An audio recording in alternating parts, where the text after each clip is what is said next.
Hello students. आज की video में हम रिपोर्टेड स्पीच टॉपिक डिस्कस करने वाले हैं। रिपोर्टेड स्पीच समझने से पहले स्पीच क्या होती है ये जानना ज़रूरी है। देखो, द स्पीच क्या है? एक ऐसा मैनर जिसमें आप वर्ड्स जो है स्पीकर के उनको कन्वे करते हो। The manner of conveying the words of the speaker is known as speech. अब स्पीच में जो रिपोर्टेड स्पीच होती है उसमें एक डायरेक्ट स्पीच होती है और एक इनडायरेक्ट स्पीच होती है। अब डायरेक्ट स्पीच क्या होती है? Coating the exact words of the speaker. जैसे स्पीकर ने कहा, हमने सेम वर्ड्स वो बोल दिए, वो डायरेक्ट स्पीच है। For example, Sahil said I am enjoying the Republic Day parade. मतलब एक साहिल नाम का लड़का है, उसने मुझसे कहा कि आई am enjoying the Republic Day parade, और मैंने किसी और को जाकर के सेम लाइन बोल दी। मैंने आई की जगह ही नहीं यूज़ किया और सेम बोल दिया कि साहिल ने कहा है कि आई am enjoying the Republic Day parade. ये होती है आपकी डायरेक्ट स्पीच, जहाँ पे आप एग्जैक्ट वर्ड्स को कन्वे कर रहे हो। अब बात करते हैं इनडायरेक्ट स्पीच की। इनडायरेक्ट स्पीच में क्या होता है, आप जो स्पीकर के वर्ड्स हैं उनको नरेट करते हो, मतलब उनको अपने तरीके से आप बताते हो। जैसे Sahil said that he was enjoying the Republic Day parade. तो हम क्या बता रहे हैं? हम ये बता रहे हैं कि साहिल ने कहा कि वो इन्जॉय कर रहा था रिपब्लिक डे परेड को। तो यहाँ पे मैंने एग्जैक्ट उसकी लाइन नहीं बोली, मैंने उसको मॉडिफाई कर दिया। तो जब आप वर्ड्स को नरेट करते हो स्पीकर के, तब हम उसको बोलते हैं हमारा इनडायरेक्ट स्पीच। अब जो हमारा कन्वर्जन होता है ना डायरेक्ट का इनडायरेक्ट में, क्योंकि रिपोर्टेड स्पीच में होता क्या, आपको डायरेक्ट स्पीच के क्वेश्चंस आते हैं और उनको आपने इनडायरेक्ट स्पीच में कन्वर्ट करना होता है। तो जो ये डायरेक्ट स्पीच होती है इसमें कुछ चीज़ों को ध्यान में रखा जाता है। जैसे कि जब आप उसको इनडायरेक्ट में बदलते हो तो इन्वर्टेड कॉमास हट जाते हैं। सेकेंडली, जो सेड वर्ड है उसके बाद दैट आ जाता है। एंड थर्डली, जो टेंस है वो चेंज हो जाता है। जैसे प्रेजेंट में हम बात कर रहे हैं डायरेक्ट में, लाइक आई एम एन्जॉइंग, तो वो इनडायरेक्ट में ही वॉज एन्जॉइंग में बदल जाएगा, मतलब पास्ट में हम बात करेंगे। प्लस हम प्रोनाउन को भी चेंज कर देते हैं, क्योंकि जैसे हम डायरेक्ट में बोल रहे थे I am enjoying the Republic Day parade, but उसका इनडायरेक्ट में प्रोनाउन चेंज करके आई की जगह हम ही लगाएंगे, और हम expression of time and place तो वैसे ही चेंज कर देते हैं, because we are narrating in our own language, we are narrating the words of the speaker. So one more example you can see here. For example, George said, I am getting late for work. तो this is a direct speech. मैंने exactly वही words बोल दिए कि I am getting late for work. अब आपको reported speech में questions कैसे आएंगे? आपको एक ये डायरेक्ट स्पीच दी होगी, जैसे कि लिखा होगा George said I am getting late for work, और इस सेंटेंस को आपने इनडायरेक्ट में बदलना है। तो जो जो स्टेप्स हमने अभी देखे कि सेड के बाद दैट लगेगा, कॉमास हट जाएंगे, प्रोनाउन चेंज हो जाएगा, पास्ट टेंस में बात होगी, ठीक है। तो इसकी इनडायरेक्ट स्पीच क्या हो जाएगी? George said that he was getting late for work. अब यहाँ पे ये बात ध्यान रखनी है कि जो वर्ब इंट्रोड्यूस कर रहा है actual words of the speaker को, उसको हम रिपोर्टिंग वर्ब कहते हैं या इंट्रोड्यूसिंग वर्ब कहते हैं, और ये इंडिकेट करता है कि हु स्पीक्स टू हुम, कौन किससे बात कर रहा है, कब बात कर रहा है और कैसे बात कर रहा है। Not the following facts about direct speech. अब हमारे पास कुछ चीज़ें हैं जो आपने ध्यान में रखनी है, जैसे कि मैंने अभी आपको एक्सप्लेन भी किया, वही कि कॉमर्स हटेंगे, इन्वर्टेड कॉमर्स हटेंगे, सेट के बाद दैट लगेगा, और जो फर्स्ट वर्ड होगा ना आपकी स्पीच का वो कैपिटल लेटर से ही स्टार्ट होगा। फॉर एग्जांपल, आप यहाँ पे देख रहे हो डायरेक्ट स्पीच में कि George said I am getting late for work, तो यहाँ पे आई जो है ये आपका रिपोर्टिंग वर्ब है ना, तो इसकी जो आई है वो कैपिटल लेटर से ही स्टार्ट होगा। अब नोट द फॉलोइंग फैक्ट्स, कुछ फैक्ट्स ध्यान रखने हैं जब हम इनडायरेक्ट स्पीच की बात करते हैं या रिपोर्टेड स्पीच की बात करते हैं। तो इसमें क्या होता है, सेड के बाद दैट लगाएंगे, कॉमा हटा देंगे, या सॉरी, जो डायरेक्ट स्पीच थी उसमें कॉमा लगा होगा सेड के बाद, इन्वर्टेड कॉमास में आपकी स्पीच होगी एंड कैपिटल लेटर में ही आपकी स्पीच स्टार्ट होगी। जो इनडायरेक्ट स्पीच है, जब आप डायरेक्ट को इनडायरेक्ट में बदलोगे तब कॉमा हटा के you have to put that after said, and reported speech में भी इन्वर्टेड कॉमर्स नहीं आएंगे और टेंस जो है वो चेंज हो जाएगा. प्रोनाउन में चेंजेस, टाइम एंड प्लेस में changes, same things. Now we have some general rules. इन रूल्स को आपने ध्यान रखना है कि आपने चेंज कैसे करना है टेंस में. सबसे पहले तो आपको टेंसेस पता होने चाहिए कि सिंपल प्रेजेंट टेंस है तो उसमें क्या रूल होता है. सिंपल पास्ट है, पास्ट परफेक्ट है, या फ्यूचर परफेक्ट है, फ्यूचर कॉन्टीन्यूअस है, परफेक्ट कॉन्टीन्यूअस टेंसेस. ये सारे आपको पता होने चाहिए, तभी आप रिपोर्टेड स्पीच कर सकते हो, क्योंकि उसी में ही आपको पता चलेगा कि आपने टेंस को कैसे चेंज करना है.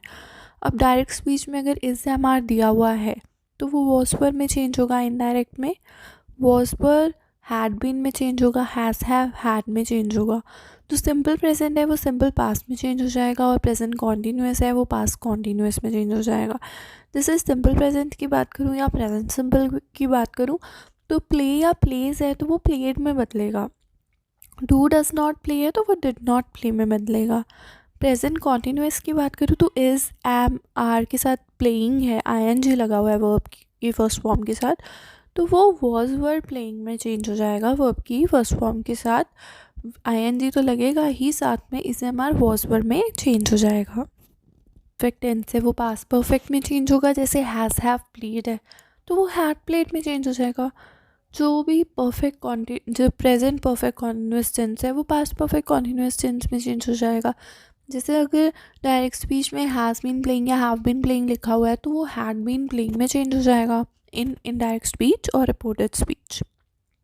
सिंपल पास्ट है तो वो पास्ट परफेक्ट में बदलेगा. अब यहाँ से जो सिंपल पास्ट है ना, यहाँ से थोड़ी सी कन्फ्यूजन स्टार्ट हो जाती है, क्योंकि सिंपल पास्ट सिंपल फ्यूचर में नहीं बदलता, ये पास्ट परफेक्ट में बदलता है. मतलब अगर प्लेड या डिड नॉट प्ले आपको दिया हुआ है आपके डायरेक्ट स्पीच में तो वो हैड प्लेड या हैड नॉट प्लेड में चेंज होगा इन इनडायरेक्ट स्पीच.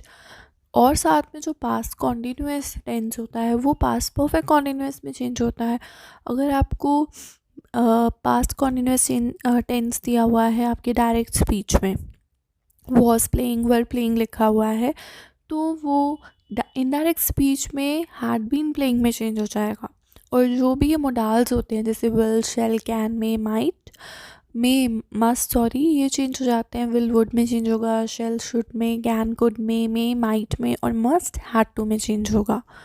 अब नोट दिया हुआ है कि अगर आपको डायरेक्ट स्पीच में पास्ट परफेक्ट टेंस दिया हुआ है या पास्ट परफेक्ट कॉन्टीन्यूअस टेंस दिया हुआ है, किसमें, इनडायरेक्ट में नहीं चेंज करें आप, डायरेक्ट में ही आपको ये दिया हुआ है, तो ये इनडायरेक्ट में सेम एज इट इज़ ही हम लिखेंगे, इसको हम किसी भी टेंस में चेंज नहीं करेंगे.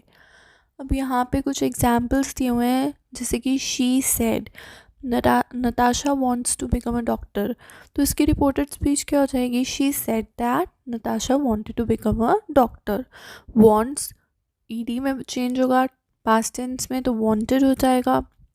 अब नताशा नेम दिया हुआ है तो वो नताशा ही रहेगा, और सेड के बाद कॉमर्स हट जाएंगे, दैट लग जाएगा, और इन्वर्टेड कॉमर्स भी हट जाएंगे. तो she said Natasha wants to become a doctor, she said that Natasha wanted to become a doctor. Direct speech में देखो, I said Emma will not accompany Nick to the movie. I said that Emma would not accompany Nick to the movie.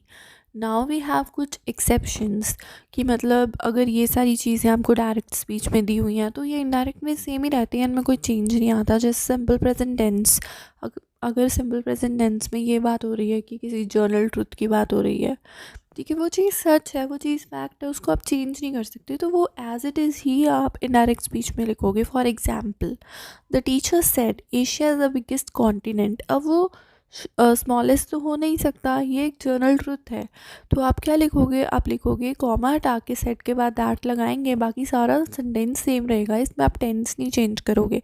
The teacher said that Asia is the biggest continent.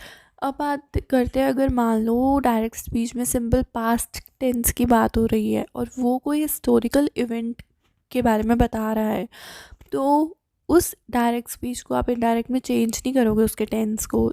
For example, the teacher said the Quit India Movement was launched by Mahatma Gandhi. अब वो already launch हो चुकी है past में, वो एक historical event है, तो उसको आप चेंज तो नहीं कर सकते. अब वो मूवमेंट जो है वो कोई और तो नहीं लॉन्च कर सकता ना, उसको उसकी जगह कोई और नाम नहीं आ सकता.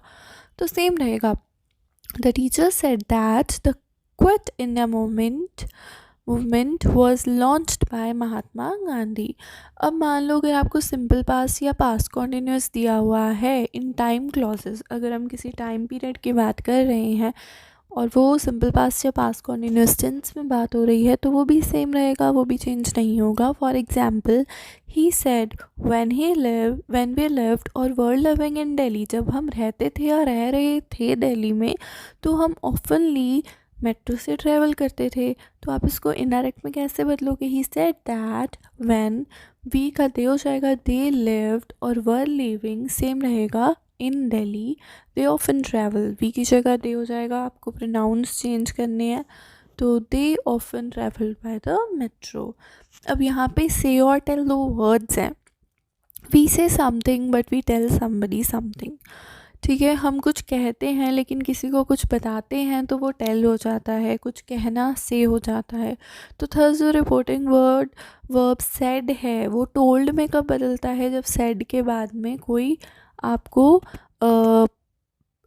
ऑब्जेक्ट दिया होता है. जैसे ऑब्जेक्ट कोई भी हो सकता है, हर, शी, हर हो सकता है, हिम हो सकता है, मी हो सकता है, यू हो सकता है. ठीक है, तो ये सारे आपके ऑब्जेक्ट्स होते हैं. ऑब्जेक्ट्स बेसिकली सेकंड पर्सन होता है जिसमें आप प्रोनाउंस यूज़ करते हैं या फिर किसी का नेम भी यूज़ कर सकते हैं. अब जैसे यहाँ लिखा हुआ है he said to me Rita wants some more coffee. तो जब सेड के बाद में प्रेपोजिशन टू लग जाएगी और साथ में कोई ऑब्जेक्ट आ जाएगा, तब आप इस सेड को टोल्ड में बदलोगे. अगर टू लगा करके कोई प्रेपोजिशन नहीं दी, प्रोनाउन नहीं दिया हुआ है प्रेपोजिशन के साथ, टू के साथ, तब आप सेड को सेड ही रखोगे, तब आप सेड को टोल्ड में नहीं बदलोगे. तो he said to me Rita wants some more coffee, तो ये कैसे कन्वर्ट होगा? ही टोल्ड मी दैट, बाकी सारा सेम रहेगा, that Rita wanted some more coffee. Now said has become told because object me यहाँ पे मैंशनड है और told is not followed by the preposition to. अब यहाँ पे क्या होगा? ही टोल्ड टू मी नहीं आएगा, सिंपल आएगा he told me that Rita wanted some more coffee. और आगे आप लेक्चर को कंटिन्यू करना चाहते हैं, वीडियो देखना चाहते हैं, तो चैनल को सब्सक्राइब कीजिए, वीडियो को लाइक कीजिए और चैनल को शेयर भी कीजिए, वीडियोस को भी शेयर कीजिए.